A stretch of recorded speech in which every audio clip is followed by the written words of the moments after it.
முதல்ல வந்து பாத்தீங்கன்னா நவரத்தின கற்களை யார் பயன்படுத்தணும்னு ஒரு டேர்ம் இருக்கு.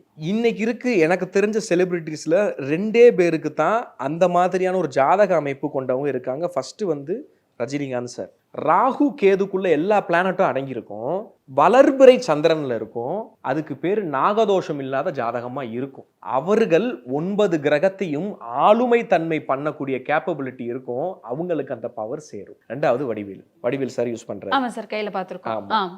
ஃபுட்டேஜ் நான் உங்களுக்கு கொடுக்குறேன். அப்ப வடிவேல் ஐயா யூஸ் பண்றது கோல்ட்ல யூஸ் பண்றாரு. அவரோட ஜாதகத்துல குரு பகவான் நல்லா இருக்காரு. ஆனா இதுல ஒரு சென்சிட்டிவான ஒரு விஷயம் இருக்கு.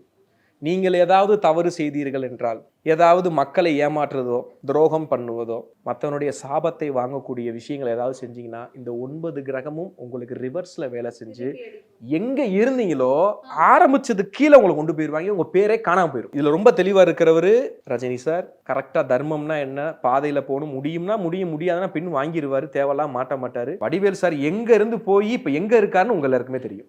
லக்ஷ்மி செராமிக்ஸ் நம்ம ஷாப் அனைத்திலும் டாப்.